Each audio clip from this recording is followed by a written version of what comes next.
पूर्ण परमात्मा पाप कर्म दंड को भी काट सकता है। अभी तक जिस भी संत व महापुरुष से मिले, उन्होंने यही बताया कि पाप कर्म फल भोगने से ही समाप्त होगा। वो प्रभु कौन है जो पाप कर्म को काट देता है, वो काल के बंधन से छुड़वा देता है। उसका क्या नाम है, पूजा की विधि क्या है? कृपया अवश्य सुनिए जगत गुरु तत्वदर्शी संत रामपाल जी महाराज के अमृत वचन। सर्वसंग से प्रार्थना है। सत्संग प्रारंभ हो रहा है। कृपया सत्संग स्थल पर शांतिपूर्वक विराजमान होकर के श्रद्धा से सत्संग सुने। परमेश्वर की प्यारी आत्माओं से पुनर्निवेदन है, सत्संग प्रारंभ हो रहा है। कृपया सत्संग स्थल पर शांतिपूर्वक विराजमान होकर के श्रद्धा से सत्संग सुने।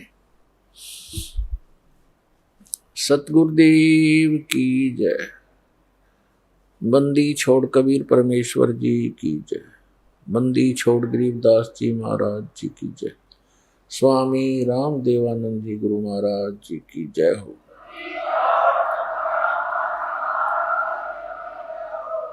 गरीब नमो नमो सतपुरुष को नमस्कार। गुरु की नहीं सुर नर मुनि जन साधुआ संतों सर्वसदी नहीं।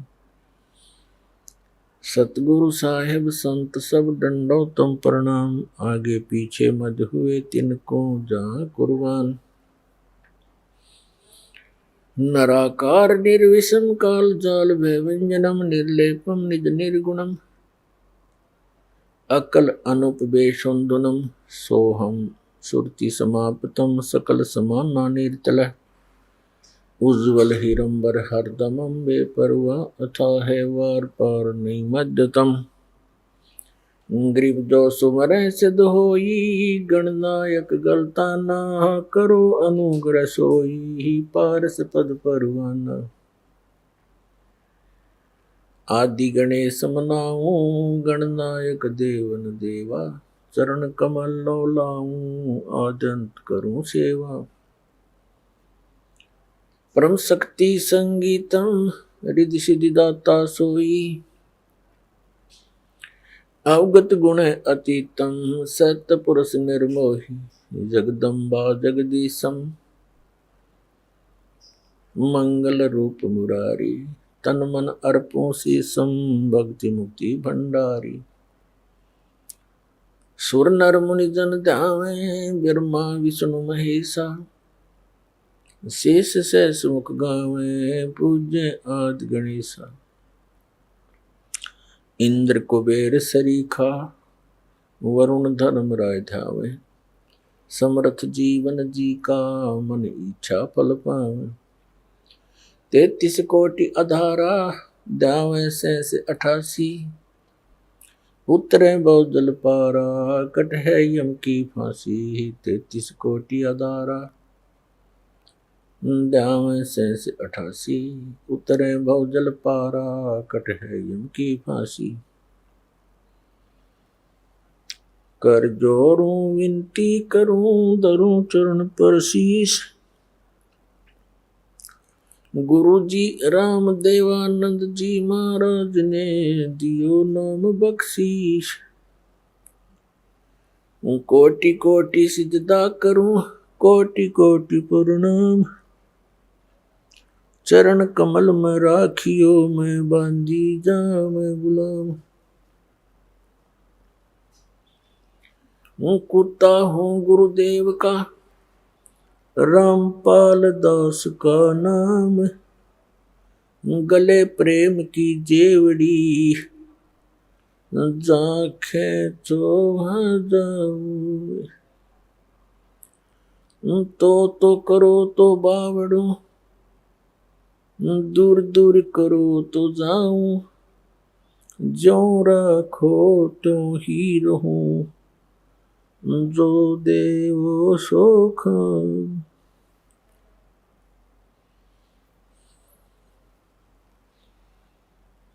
जय अब के सतगुरु मिले सब दुख आँखों रोए। चरणों ऊपर शीश धरूं, कहूं जो कहनियो।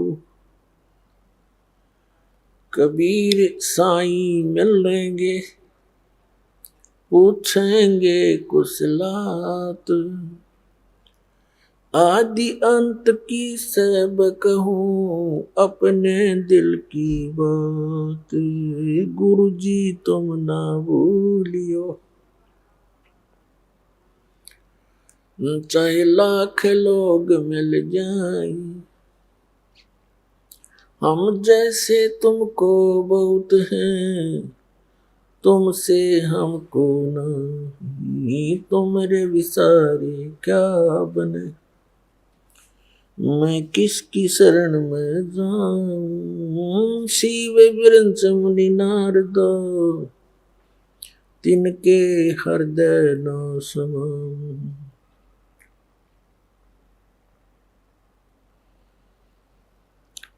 सूरत करो मम साइया, हम हैं भव जल माही। आप ही बह जाएंगे, जो तुम न पकड़ोगे बाँ। हे बंदी छोड़ दयाल जी,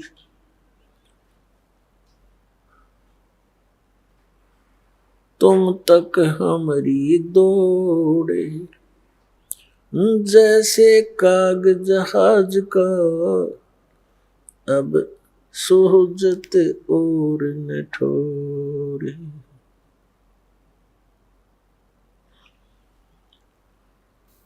परम पिता परमात्मा कबीर परमेश्वर जी की असीम रजा से पुण्यात्माओं आप सत्संग सुनने के लिए यहाँ आ पाए। भक्ति मुक्ति के दाता सतगुरु, ये भटकत प्राण फिरंदा, उस साहिब के हुक्म बिना नहीं तरवर पात हिलंदा।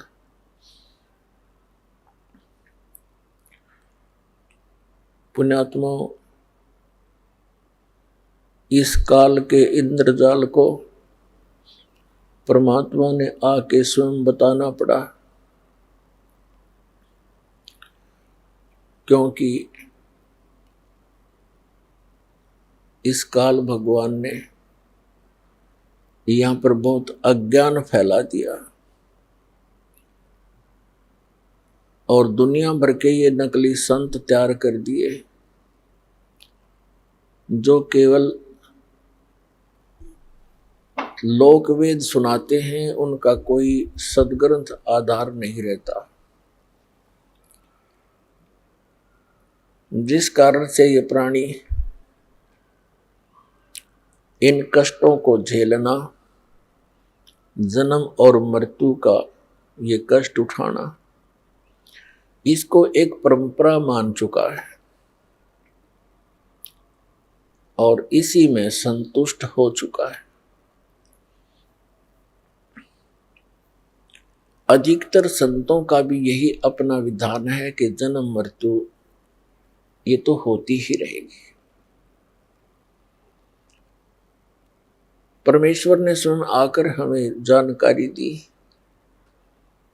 वो हम सभी आत्माओं के सृजनहार हैं, वो हमारे परम पिता हैं, वो हमारे जनक हैं। कबीर भगवान, कबीर अल्लाह, कबीर जुलाहा, कबीर धानक जो काशी में बनारस में आए थे, ये स्वयं परमात्मा है, ये परम अक्षर ब्रह्म है, ये सत्य पुरुष है, यही अकाल मूर्त है, यही शब्द स्वरूपी राम है। अब अपने उस निज स्थान की जानकारी परमात्मा ने स्वयं आकर देनी पड़ती है, क्योंकि यहाँ का जो राजा है, यहाँ का जो मालिक है, स्वामी है, ईश है, ये काल है। इसको श्राप लगा हुआ है 1 लाख मानव शरीरधारी प्राणियों के सूक्ष्म शरीर को तपत शिला पर भून कर उससे निकले हुए गंध को खाता है।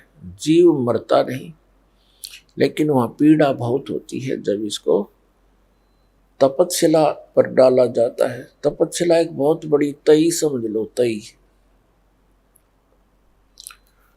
तवे होते हैं, बड़ी बड़ी तई होती हैं, भट्टियों पर रखते हैं। ऐसे एक पत्थर की सब अपने आप जल रही है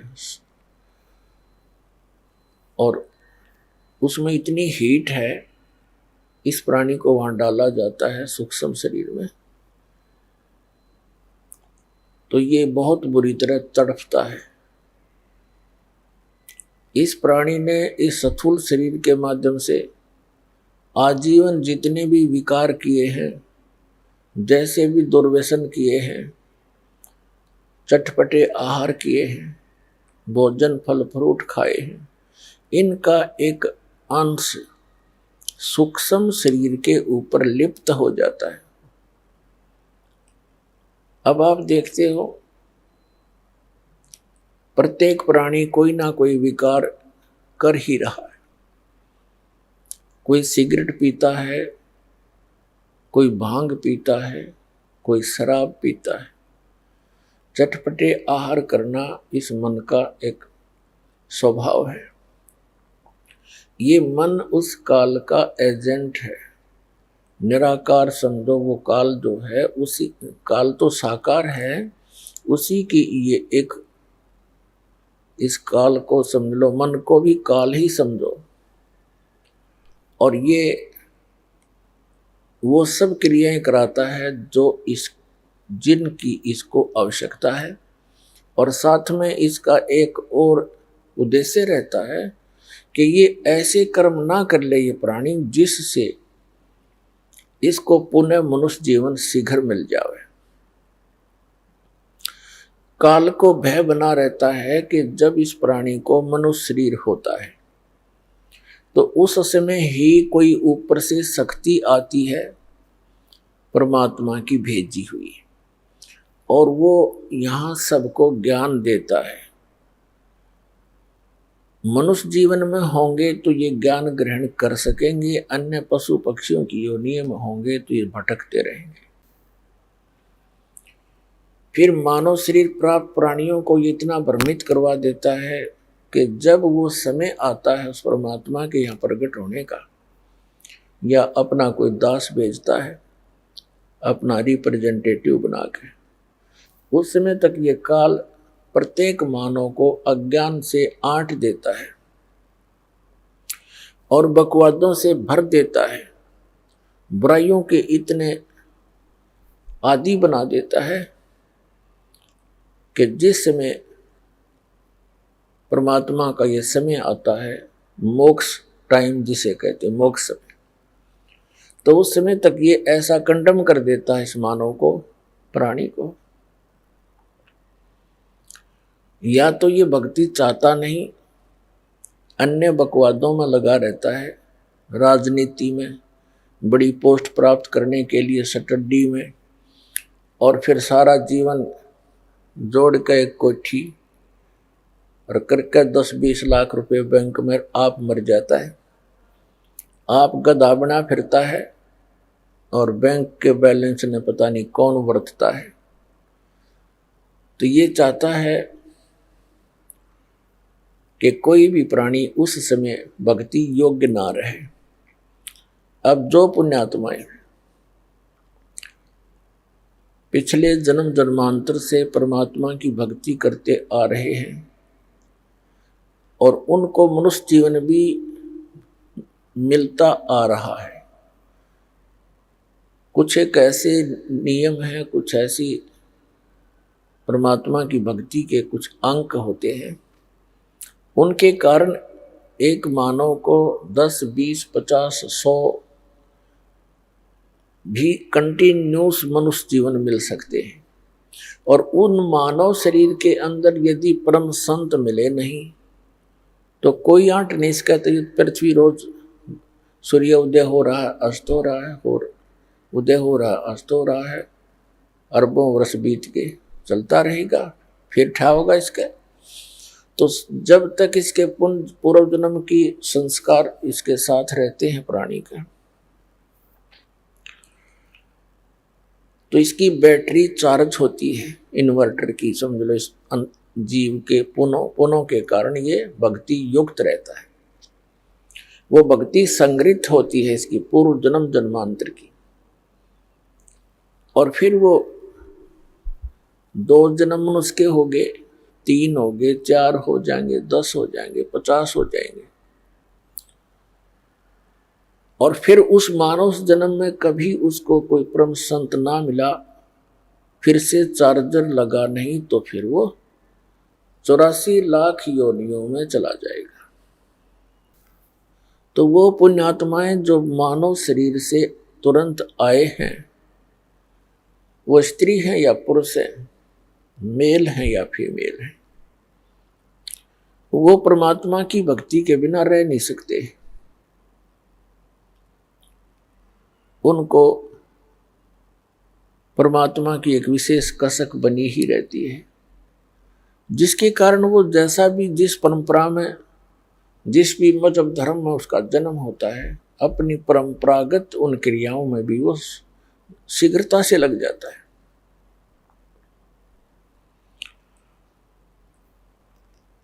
तो काल भगवान ने परमात्मा से कहा था, जब परमेश्वर प्रथम बार इस काल के लोक में आए थे, इसने परमात्मा के साथ, क्योंकि परमेश्वर कबीर जी अपने पुत्र का रूप बना कर आते हैं, कभी ज्ञानी का, कभी सहजदास का, कभी जोगजीत का, तो वो ये सोचता है कि ये मेरे भाइयों में से ही है,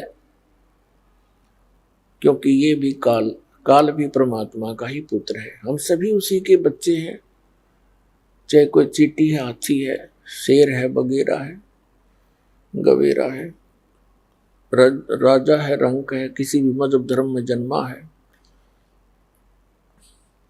लेकिन जो बच्चे निकम्मे हो जाते हैं वो तो निकम्मे ही होते हैं, अच्छे बच्चे वो अच्छे ही होते हैं,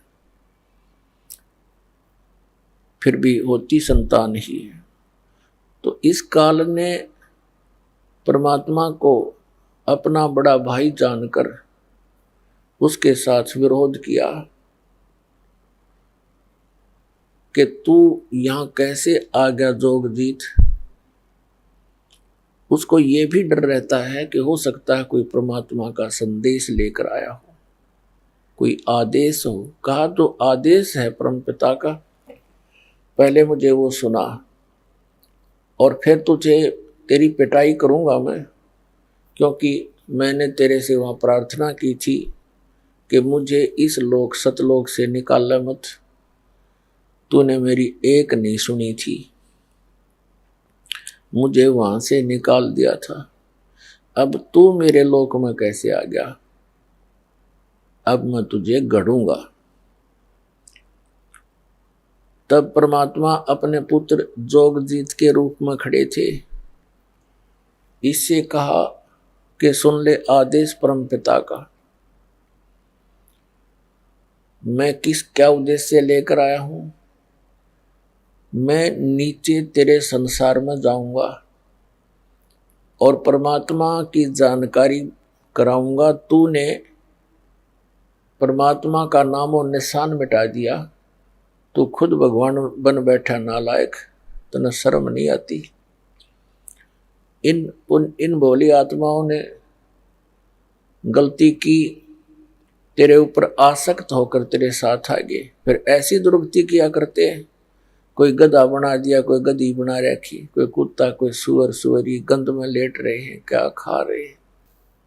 मैं नीचे जाऊंगा, परमात्मा का आदेश है, और सबको बताऊंगा कि ये भगवान नहीं है जिसको तुम भगवान जानकर पूज रहे हो। ये काल है, ये तुम्हें खाता है, तेरी पोल पाड़ का आऊंगा। तब इसने सोचा ये तो मेरा नाश करने आ गया, मेरी खेती उजाड़ेगा। तो इस काल ने परमात्मा को जोगजीत समझ के उसके ऊपर ऐसे झपट्टे जैसे अभी मार डालेंगे। परमात्मा ने अपनी प्यारी आत्मा धर्मदास जी को ये ज्ञान देते हुए कहा कि धर्मदास जी, जिस समय उस काल ने मेरे ऊपर अटैक किया, आक्रमण किया, मैंने सतनाम का सिमरण कर दिया। पुण्यात्मा, वो परमात्मा हमें भी सतर्क करना चाहते हैं कि जो प्यारी आत्मा परमात्मा की शरण में आ गए और उनके ऊपर कोई किसी प्रकार की कोई आपत्ति आती है, चाहे कोई दैविक है, चाहे कोई जंतर मंत्र किसी का है, चाहे कोई गाल भी गाल देता है, और आपने उपदेश प्राप्त है तो उस समय अपना श्वास का सिमरण शुरू कर दे। जिसको प्रथम मंत्र प्राप्त है तो प्रथम मंत्र का ही जाप शुरू कर दे, किसी और की आशा नहीं करे कि वो मेरी रक्षा करे। परमात्मा ने बताया कि धर्मदास, मैंने सतनाम का सिमरण कर दिया और काल ऐसे कंडम हो गया, ऐसा झटका लगा इसको जैसे पक्षी की पंख कट जाती हैं, पंख उनके कटने के बाद वो जमीन पर पड़ा पड़ा तड़प रहा होता है, वो ऐसा ही हो जाता है। ऐसी दशा होगी इस ज्योत निरंजन काल की। ये चापलूस है। पहले तो इसने सोचा था कि मैं इसको डरा धमका दूंगा, और फिर इसने पैर पकड़ लिए मेरे आकर। कबीर साहब कहते हैं कि इसने नीचे नीचे घिसट कर मेरे चरण पकड़ लिए और पैर पकड़ के रोने लग गया, कहने लगा, अब तो मेरा बड़ा भाई, मैं तेरा छोटा भाई। छोटे तो उत्पात किया करते हैं, बड़े तो अक्षमा किया करते हैं। मैं तो आपको पिता के समान मानता हूं, और आप तो उनके ही भेजे हुए आए हो, आप तो उन्हीं की शक्ति हो, मुझे अक्षमा कर दो। परमात्मा ने कहा, ठीक है, क्षमा कर दिया तुझे। फिर चरण छोड़े नहीं और कहने लगा कि मुझे मेरे इस लोक में कुछ त्रुटि है, वो आवश्यकताएं मेरी पूरी कर दो।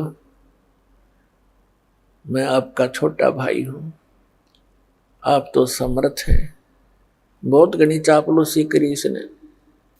तो परमात्मा ने कहा कि बोल, क्या मांगता भिखारी, तू बोल। तब इसने कहा, ऐसे नहीं, वचनबद्ध हो जाओ। परमात्मा ने कहा कबीर जी ने, ठीक है, वचनबद्ध हो गया। तब इसने क्या कहा कि 3 युगों में जीव कम ले जाना। अब क्या कहा था जोगजीत रूप में परमात्मा ने कि मैं सभी जीवों को बताऊंगा कि ये काल है, और जो साधनाएं तू करवा रहा है वो तेरे सतर की है, तेरे जाल में फंसे रहने की है। परमात्मा ने मुझे एक ऐसी शक्ति यानी मंत्र दिया है, उस सतनाम के जाप को और सार नाम के जाप को प्राणी को दूंगा, और जिनके पास ये मंत्र होगा उसका तो कुछ बिगाड़ नहीं सकेगा। जैसे उसी मंत्र से मैंने तेरी ये हालत कर दी, और वो मंत्र उन प्राणियों को दूंगा जिनके पास ये मंत्र होगा, तो उनके निकट नहीं जा सकेगा, और सबको सतलोक ले जाऊंगा सतनाम दे करके। तो इसने फिर प्रार्थना की कि 3 युगों में जीव कम ले जाना। चौथा युग जब कलयुग आवे, तब तो शरण जीव बहु जावे। ऐसा वचन हर मोय दीजे, तब तुम संसार गवन संसार ही कीजिए। तब परमात्मा ने कहा, ठीक है। और दूसरा ये कहा था कि आप बलपूर्वक ना ले जाना, आप अपना ज्ञान देना, आपके ज्ञान को जो स्वीकार करे वो आपका हो, आपकी मर्यादा में रहे वो आपका हो, और आपकी मर्यादा में नहीं रहे और हमारे ज्ञान को ग्रहण करे तो वो हमारा ही हो, उसको बलपूर्वक ना ले जाना। परमात्मा ने कहा, ठीक है भाई, तथास्तु। ऐसे ही होगा, क्योंकि मालिक को पता है जब मेरा ज्ञान कोई नहीं मानेगा कोई, तो मेरे साथ चलेगा कौन, और मेरी मर्यादा में नहीं रहेगा तो न मैं वहां के क्या करूंगा ले जा करके ऐसे मूर्खों को। ऐसे तो हम पहले थे वहां पर, गलती करके यहाँ फिर आ पड़े, तो ऐसे वो मालिक ले जाना भी नहीं चाहता। और दूसरे, हम सब इच्छा से यहाँ आए हैं, सब इच्छा से वहां जाएंगे। जब परमात्मा ने कह दिया तथास्तु, तब उसी समय तेवर बदल गया। यहां सभी प्राणियों का ऐसा ही स्वभाव है। जैसे भस्मागिरी ने भगवान शिव जी के द्वार पर 12 वर्ष तक सिरासन पर तपस्या की, ऊपर न पैर नीचे न सिर करके। जब भगवान शिव ने पूछा कि क्या चाहते हो भक्त, वचनबद्ध करवा लिए और कहा ये भस्म कड़ा दे दो। जब भस्म कड़ा दे दिया भगवान शिव ने, अगले तेरी साथ बोले तैयार, वो एकदम त्यावर बदल गया। नहीं जब करबद्ध खड़ा तो हाथ जोड़े था। तो यहाँ ऐसा ही स्वभाव प्रत्येक प्राणी का बन गया, क्योंकि यथा राजा तथा प्रजा हो ही जाती है। यहाँ का ये राजा है, हमारे अंदर ये मन इसी का अंश है, तो ये हमारी सबकी एक जैसी वृत्ति होगी। तो इसने कहा कि जाओ जोगजीत बेसिक संसारा, जीव न माने कहा तुम्हारा। जीव तुम्हारा कहा न माने, हमारी ओढ़ हो बाज बखाने। ऐसे रंग दूंगा इनको उल्टे ज्ञान ते, ऐसा परिपूर्ण कर दूंगा, ठोक दूंगा, भर दूंगा इनको। जब तुम जाओगे चौथे युग में, कलयुग में, तो उस समय तक तो ये भक्ति योग्य छोड़ दूंगा को नहीं इनको, या तो नास्तिक बना दूंगा या विकारी बना दूंगा, फिर अन्य पूजाओं पर लगा दूंगा अपने दूत भेज के। 12 पंथ करूं मैं साजा, नाम तुम्हारा ले करूं आवाजा। 12 पंथ नाम जो ले ही, सो हमारे मुख आन समूही। और अनेक पंथ चलाऊं, या विद जीवों को भरमाऊं। तीर्थ व्रत जप तप मन लाऊं, और देवी देवल धाम पुजवाऊं। ये नरे तीर्थ बनवा दिए, नरे धाम बनवा दिए, और ऐसा पाठ पढ़वा दिया नकली संतों, ऋषियों, महर्षियों, आचार्यों और शंकराचार्यों द्वारा कि तीर्थों की पूजा कर, धामों पर माथा टेक, कल्याण हो जाएगा। अरे हमारे सदग्रंथ क्या बताते हैं, हमारा विधान क्या बताता है भगवान का? पवित्र चारों वेद, पवित्र श्रीमद् भगवद गीता, और पवित्र वो सच्चिदानंद घन ब्रह्म की वाणी, कबीर वाणी, ये विधान है परमात्मा का। तब परमात्मा ने कहा था कि काल जब कलयुग बीत जाएगा 5500 वर्ष, उस समय हम जाएंगे वहां पर, और तेरे सभी पंथों को मिटा करके एक बना दूंगा। मेरे बच्चों को जो तूने डिवाइड करवा दिया होगा उस समय, क्योंकि सतयुग त्रेता द्वापर तक अन्य कोई धर्म मजहब नहीं था। इस कलयुग के ये ज्यादा से ज्यादा 2-2.5 हजार वर्ष, अब जो आज से 2-2.5 हजार वर्ष से पहले, उसके बाद ही हम विभाजित हो गए। लगभग 2520 वर्ष पूर्व हिंदू धर्म के प्रवर्तक आदि शंकराचार्य का जन्म हुआ, और 32 वर्ष वो रहा संसार में, फिर उसकी मृत्यु होगी। उसके बाद फिर 2012 वर्ष हो गए ईसा जी के जन्म को। 30 वर्ष की उम्र में उसकी मृत्यु हो गई थी, और लगभग 1400 वर्ष हो गए हैं इस मुसलमान धर्म को, हजरत मोहम्मद जी के जन्म को। और सिख धर्म जो है, ये परमात्मा के कबीर जी जब प्रकट थे उसी समय नानक साहब जी भी उनके समकालीन थे। अब हमारे इस काल ने हमें कैसे बिचला दिया। आदरणीय नानक साहब जी ने कोई धर्म नहीं बनाया था। धार्मिकता को बढ़ाने के लिए, पुण्य कर्म बढ़ाने की एक विधि बताई थी। और सिख का अर्थ शिष्य होता है, शागिर्द होता है। और फिर आगे चल के ऐसे प्रारूप बिगड़ ही जाता है। अब जैसे परम पूज्य कबीर परमेश्वर जी ने, कबीर कोई समुदाय नहीं बनाया उन्होंने, कबीर कोई धर्म नहीं बनाया, कबीर पंथ।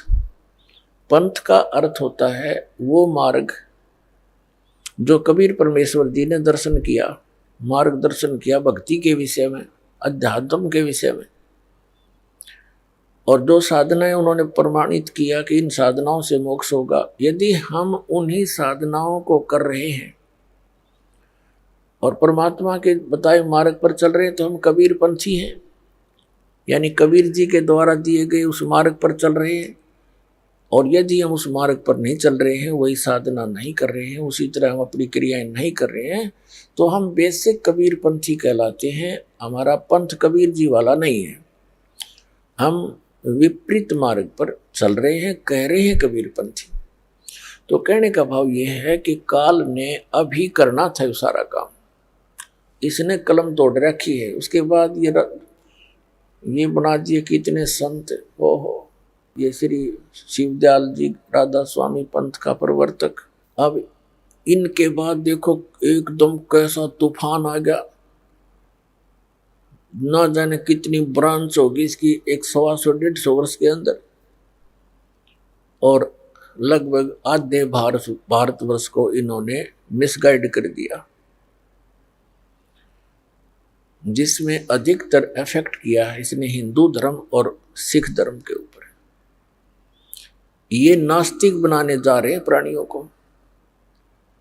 ये कोई क्रिया नहीं बताते, आंख मीच कर बैठ जाओ 2.5 घंटे सुबह, 2.5 घंटे शाम, और नाम 5 काल के, और कुछ नहीं करना, ना कोई जोत लगानी, ना कोई धर्म भंडारा। ये खीर तक भी नहीं बांटते, सत्संग करते हैं, पानी की व्यवस्था करते हैं।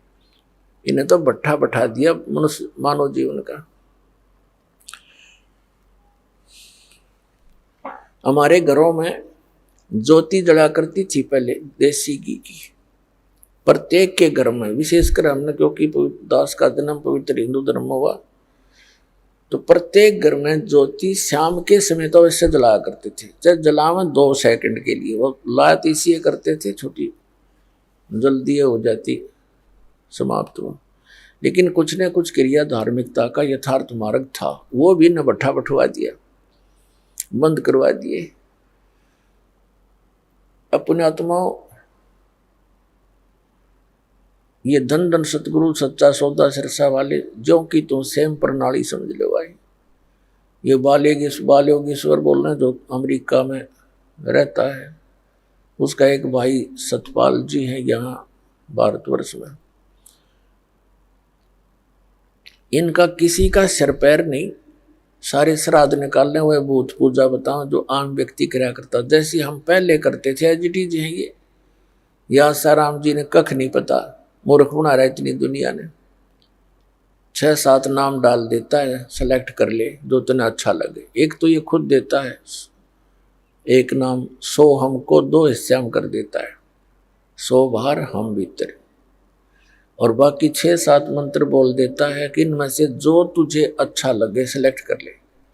अरे भले आदमी, एक डॉक्टर के पास मरीज जाता है और मरीज का अगर 6 कैप्सूल 6 प्रकार की गोली डाल दे, तेरी मर्जी सिलेक्ट कर ले कोई सी, क्या वो डॉक्टर है? मूर्ख बना रहा दुनिया को। तो पुण्यात्माओं, इन न कित कित रोऊं और किस किस न रोऊं, या तो कुआ भांग पड़ी। परमात्मा कहते हैं कबीर, ये माया अटपटी सब गट आन अड़ी, और किस किस न समझाऊं, या कुआ भांग पड़ी। अपने आत्माओं, आपके रूबरू जिस भी संत महंत आचार्य शंकराचार्य का इतिहास दिखाया है, इनके पास कख नहीं पाया, कख भी, कै ख भी नहीं इनके पास भक्ति का। और ये बोले श्रद्धालुओं को कितनों को गुमराह किए बैठे हैं। ये स्वयं भी पाप के बागी और काल के पक्के एजेंट बन गए। और फिर ये काल कुछ नहीं देगा इनको, क्योंकि इसके पास कुछ पावर नहीं देने का। ये तो नाश नाश कर सके है, जिसका नाम में काल हो गया तो उसके पास रहम कैसे हो सकता है, दया कैसे होगी उसके पास। जैसे कसाई है और बकरे पालता है, उन बकरे बकरियों को भले कितनी सेवा करता दिखाई देता है, उनके लिए सारी सुविधाएं भी उपलब्ध कराता है, लेकिन वो उन पर रहम कैसे कर सकता है, क्योंकि वो तो उसने पाल ही इसलिए रखे हैं कि उनको खावे और बेचे। तो ये जिस लोक में आप रह रहे हो, ये ऐसा लोक उस मालिक का लोक है, इस ईश का लोक है, यहाँ का ये काल मालिक है। तो तब परमात्मा ने कहा था कि जब 5500 वर्ष बीत जाएंगे ना कलयुग के, तब मैं अपना एक, अब परमात्मा इसने साची थोड़ी बतावा थी, इस नालायक तई पहले कहा कि मैं स्वयं आऊंगा, और फिर कहा कि मैं अपना एक महापुरुष भेजूंगा और उसके पास शब्द शक्ति दे दूंगा, तो उसके निकट नहीं आ सकेगा। तो फिर परमात्मा ने कहा था कि जब वो कलयुग का समय आएगा, उस समय तक तू कर ले जो तूने करना है। तो तब इसने कहा था कि जब तुम्हारा वो 5500 वर्ष कर कलयुग का आएगा, उससे पहले तो इनको ऐसा कंडम कर दूंगा, या तो भक्ति करना ही भूल जाएंगे। क्यों नास्तिक बनवाना चाहता सबको ये। जैसे महात्मा बुद्ध था, अच्छी आत्मा थी, भगवान का बच्चा था, काल के हाथ चढ़ गया, क्योंकि पिछले पुण्यकर्मी प्राणी ही ये संत पद को प्राप्त करते हैं। इनकी बोलने की शैली न्यारी होती है पिछले संस्कारवश, और वो दुरुपयोग करता है यो काल इनका।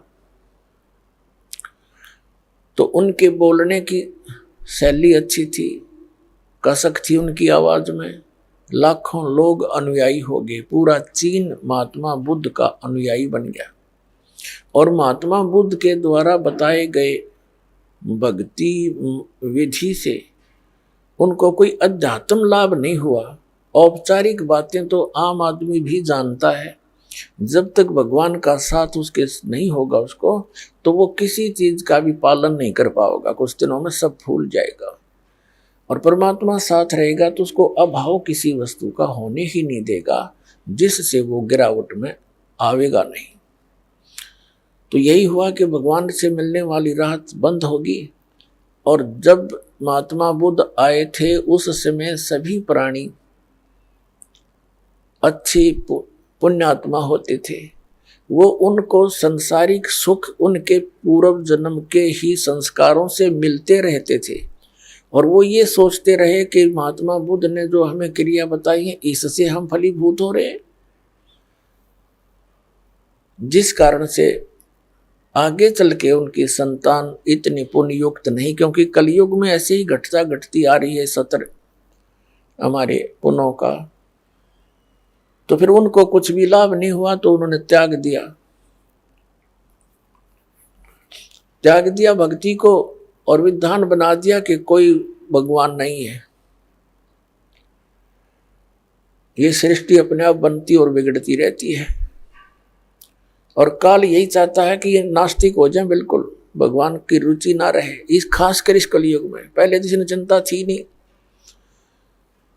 तो पुण्यात्माओं, ये जितने भी राधा स्वामी पंथ, जय गुरुदेव पंथ, सतपाल और बालोगेश्वर का पंथ, और ये आसाराम, और ये जितने भी सुधांशु जी का पंथ, ये कृपालु कृपुलु, और ये सारे काल के एजेंट हैं। इनके द्वारा बताए गए भक्ति मार्ग से किसी को भी लाभ नहीं हो सकता। और कुछ दिनों में ये पूरा मानव ये नास्तिक हो जाना था, ये सचकर मान लेना।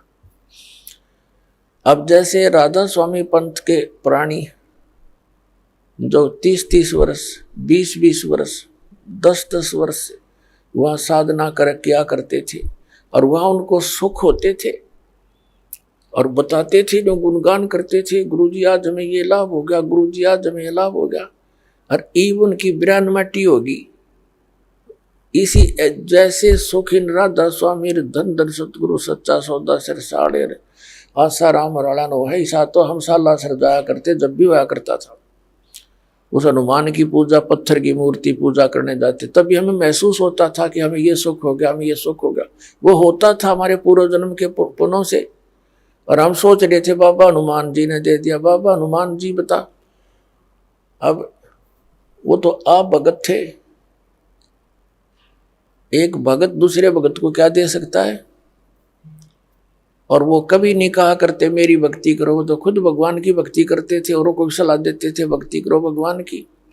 तो इन अनाड़ी अज्ञानी काल के एजेंटों ने हमें ये सब उल्टे मार्ग, हमको उल्टे मार्ग पर लगा दिया।